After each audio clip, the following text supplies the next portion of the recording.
Khyber Pakhtunkhwa assembly का इजलास कुछ देर बाद होगा। मखसूस नशिस्तों पर मुंतखब 25 अरकान हल्फ उठाएंगे। मुस्लिम लीग नून और JUI के साथ साथ और पीपल्स पार्टी के 4 अरकान शामिल, ANP के 2 और PTI पार्लियामेंटेरियंस की खातून शामिल हैं। खैबर पख्तूनख्वा असम्बली का इजलास कुछ देर बाद होगा। मखसूस नशिस्तों पर मुंतखब 25 अरकान हल्फ उठाएंगे। मुस्लिम लीग नून और JUI के साथ साथ और पीपल्स पार्टी के 4 अरकान शामिल हैं। ANP के 2 और PTI पार्लियामेंटेरियंस की खातून भी शामिल हैं। तफसीलात जान लेते हैं। ज़िशान काका खेल हमारे साथ मौजूद हैं। ज़िशान, बताइएगा इजलास के हवाले से। ज़िशान, अगर आप हमें सुन पा रहे हैं तो इजलास के बारे में अपडेट कीजिएगा।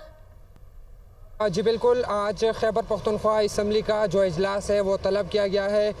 इस असम्बली इजलास के एजेंडे में जो सरफहरस्त एजेंडा यही शामिल है कि जो 25 मखसूस नशिस्तों पर मुंतखब अरकान असम्बली है उनसे हल्फ लिया जाएगा। इसमें से 21 जो है वो मखसूस ख़वातीन की नशिस्तों पर जो मुंतखब है वो शामिल है। 4 अक़लियती की नशिस्तें शामिल हैं, उनसे हल्फ लिया जाएगा।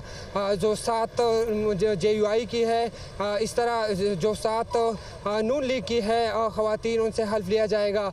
इस तरह अक़लियती के जो मुंतखब अरकान हैं उनसे भी हल्फ लिया जाएगा। तमाम तर तैयारियाँ जो है वो मुकम्मल कर ली गई है। अरकान असम्बली की आमद का सिलसिला भी जारी है। दूसरी जानिब कल जो है खैबर पख्तूनख्वा असम्बली सेनेट का इलेक्शन होने जा रहा है, जिसके लिए भी तैयारियां मुकम्मल कर ली गई है। PTI के अंदर से जो है कुछ अरकान नाराज़ है और वो उनके पास आज 12 बजे तक का वक्त है कि वो अपना जो कागजात नामजदगी है वो वापस ले। इसके अलावा जो पार्टी का अपना मौक़िफ़ है, जो पॉलिटिकल पार्टी है, उनके मुताबिक जो अपोजिशन के साथ 6-5 का फार्मूला तय किया गया है उसी पर जो है वो अमल दरामद किया जाएगा और जो नाराज़ अरकान हैं उनको जो है कोई लिफ्ट नहीं दी जाएगी। लेकिन अब देखना ये होगा कि आया 12 बजे तक जो नाराज़ PTI के अपने ही उम्मीदवारान हैं वो अपने कागजात वापस लेते हैं, रिटायर्ड होते हैं या नहीं। अगर रिटायर्ड नहीं होते तो फिर सेनेट इलेक्शन की जो कुल सिनेरियो है वो तब्दील हो जाएंगी। इस वक्त जो है 6-5 का फार्मूला जो है वो तय हो चुका है हुकूमत और अपोजिशन के दरमियान।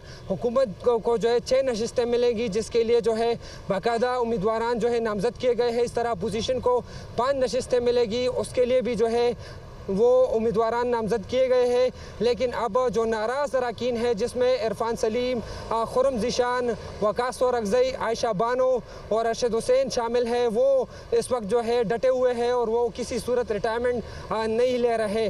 पार्टी ने जो है वार्न भी किया है, सख्त इक़दामात भी जारी किए हैं कि अगर इन्होंने जो है ये नहीं माना पार्टी का जो फैसला तो इनके ख़िलाफ़ सख्त कार्रवाई की जाएगी, डिसिप्लिनरी एक्शन लिया जाएगा, इनको शोकास नोटिस दिया जाएगा और अगर ज़रूरत पड़ी तो इनको पार्टी से भी निकाला जाएगा। आज वज़ीर आला ने 2 अहम इजलास भी तलब किए हैं। पहला इजलास 10 बजे बताया जा रहा है कि वो उसका इनेकाद होगा, जो पार्लिमानी पार्टी का इजलास है जिसमें अहम मामलात पर मुशावरत की जाएगी।